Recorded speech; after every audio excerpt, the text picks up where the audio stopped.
Hi, this is Dennis with Second Chance Tackle. We're back again, and I've been doing a series every now and then on why fishing reels fail.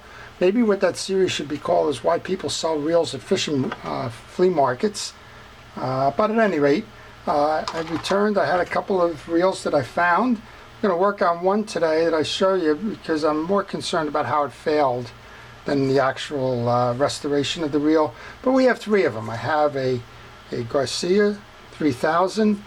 It appears to just be missing the handle. We've talked a lot about buying reels at fishing flea markets or general garage sales or the like. And this one, I did a test on it, made sure it's working in both directions, that we have that anti-reverse stop, that it works, that the bail works when tripped. And I'm seeing that the main gear is turning as we're doing this, so it seems like this one's just going to need to be cleaned up and the handle found for it. So that's one I'll actually try and restore. The second one that got me of interest is a quick finesse.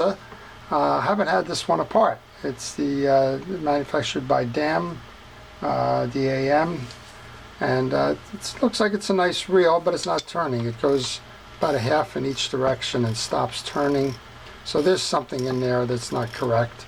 We'll take that one apart at a later date, and hopefully we'll make a video on you, show you what this reel is about, and maybe we'll even get it back working again. But I call these tuition reels. None of them was above $5, and at that rate, sometimes it's more of a learning experience than anything else.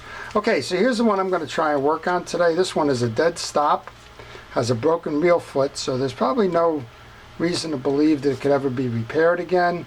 Looks like it's kind of had a tough life here. It's lost some of the stuff here, but the line looks new, kind of curious, as does the reel look new, but it's not working, right? So there's little hope to restore this reel, and here's why. This is a Gander Mountain reel, and Gander Mountain is out of business.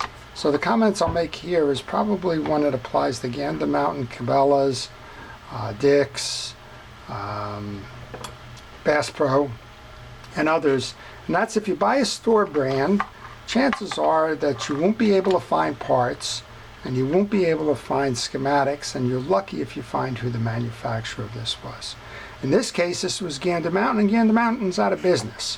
They went bankrupt about a year ago or so. I guess there was a transformation. They closed a lot of stores. A lot of these were found in liquidation sales, and they resurfaced again as Gander Outdoors, but it's a separate entity. These reels probably were, I don't know, $25, $30. This one's called the Stalker, Cat Stalker. It's a 70 size reel. And if you have one of these, I'm going to show you how to service it, but more importantly, I'm just going to try and figure out what makes it work and what broke on it. There's no sense trying to figure out how to make it work again without the reel foot. And you probably can't find parts anywhere, which is the second downside of these. Can't find the parts, can't find the schematics. Probably expensive to work on versus what the cost of the reel was. And at the end of the day, this one's out of business, so you're out of luck. Most of the time, these stores, they give you these limited warranties, right? 90 days or a year. And the warranty basically says is, against defect. And if for some reason the reel can't be repaired, it'll be replaced. And in almost all cases, they're just simply replaced with another item as opposed to being repaired. Again, for all those reasons we just talked about, parts availability, labor cost, and so on. So I'm just going to take it apart. Let's go see what's going on here. And I like to start by taking off the spool, and then we'll take the click rotor and the washer off. And you can do this too if you're just servicing this reel. If you happen to have this reel, you can play along here, see how it's made, and then we'll go from there. So the handle, I mean, for $5, you got a handle, if nothing else. So we're going to take that apart. We'll come down here. We'll take off the bump guard. And this reel doesn't look like it's used other than the stuff up top there, the loss of the paint, and maybe that just speaks to the quality of the reel itself. You take that off because there's a hidden screw under here. And we're going to take these off one by one, and as I take them off, I'm going to lay them on the table just to make sure that all of the screws are the same size. And I suspect we'll get underneath here and find out why this reel failed, in addition to having the cosmetic damage with that broken reel foot. So if you ever bought one of these, chances are it's what I call a tuition reel. You don't have the hope of getting this thing fishing again. What you want to do is kind of learn how these reels are made in case you get them on the service again, or more importantly, I guess, what the downfalls or the pitfalls of them are. All right, one more. These right now are all the same size screw. And I do this because some case screws, they have a short one in there somewhere, and if you don't pay attention, you're going to wind up with the wrong screw out of place. So I'll take those off. And then this has the side plate that goes underneath the rotor. That's why I pulled the stuff up top. I'll take those 4 screws, put them in the basket. And I don't even know if I'm going to reinstall this reel right now. This is more about why the reel failed than any hope of putting it back together again and making it work. So I'll take that screw off, and then we want to find the appropriate wrench, and I keep a lot of wrenches nearby just for that reason. This one happens to be 12 millimeter, and I noticed right away as I go to untighten in the traditional way, which is counterclockwise, it's tightening it. So in this case it goes counterclockwise, and I like to just break this nut and then take the rest off by hand.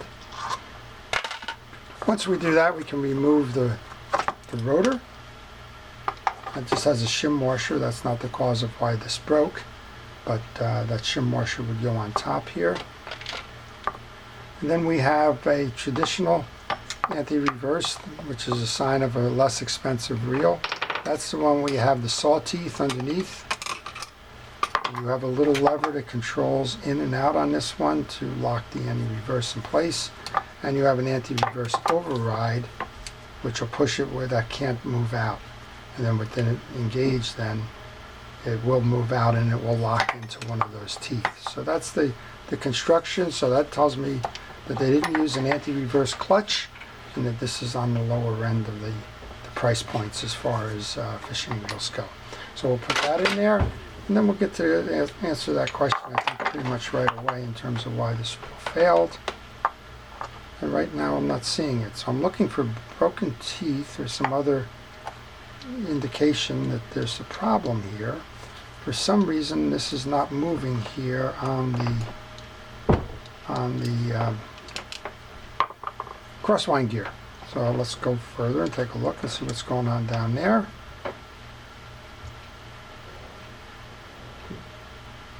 I'll pull that little screw out of the crosswind block, and we'll leave that right on the table for now.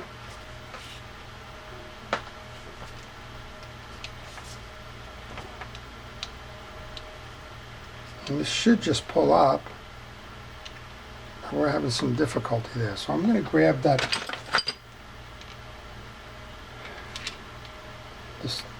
adjuster knob for the spool, tighten it down a little bit, and use that as the tool to pull this out. And interestingly enough, I still can't get that out. So there's something. This, interestingly enough, appears to be stuck inside. So let's go ahead and take the rest of this off then and see what the challenges are here. Could be a bent shaft that's not making this thing work. Again, I'm assuming parts will not be available, so it doesn't matter to me what goes on here other than to find out what went on. I'm thinking now it might be a bent shaft.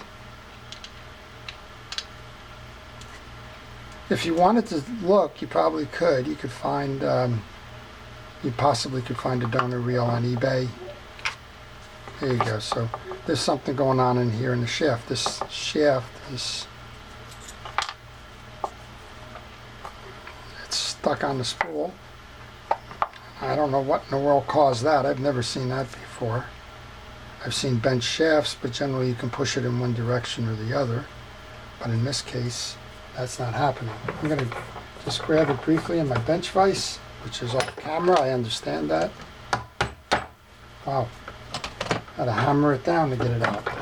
So there you go. That's why this reel failed.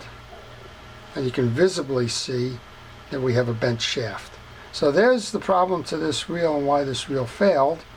You got a bent shaft. I'm trying to find a a flat edge here somewhere to show you, but I'm not having any luck at the moment. But let's maybe use the glove box here.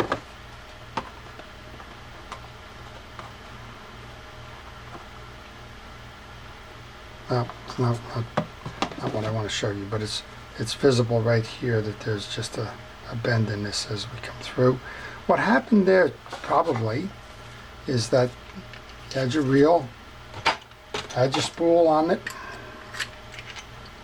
got a fish or something and slammed that reel into the rail. You can see how it would lever itself, and what would happen is under sufficient force, that's what's going to bend that post. That's what happened. So, okay. So what did I get out of this? I got an education that said that the shaft broke. I don't know if it had any relation to this. I don't know if that fish was that good that it bent the shaft and ripped that off of the pole. We'll never know. But the truth of the matter is this reel was used. It got banged up, and it cannot be repaired because the parts are not available. So lessons learned, right? This is why I do why reels fail, and can you repair them. In this case, this reel is unrepairable for the two reasons, this one and the bent post. But we also got to see that if you're considering buying one of these, it has the older technology. It has the mechanical stop rather than the instant anti-reverse. Most of this is plastic. From a casing standpoint, that's why this chips so easily. It does have a couple of ball bearings, has 3 ball bearings, which is nice, 2 on each side plate and 1 on the pinion gear.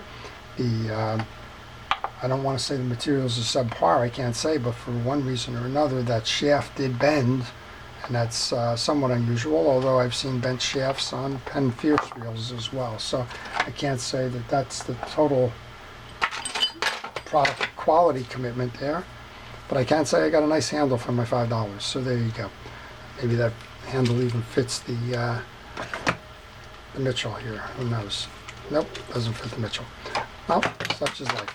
Okay, so that's why I do these under the why do they fail, and just bring you a little bit of information in terms of assessing something in a flea market or a garage sale or that, and knowing when it's time to walk away from a deal as opposed to buying something. In this case, I just bought it for tuition, if you will, just to learn about it, but I would have walked away from this reel if it was something that I had intended to bring back to life, because I knew that the parts are not available and the broken foot would make it inoperable. So with that, I hope you've enjoyed the lesson of the day, lessons learned. And if you did, please like this and subscribe. And if you want to see more, stay tuned. It'll be coming soon. Thank you for watching. This is Dennis with Second Chance Tackle.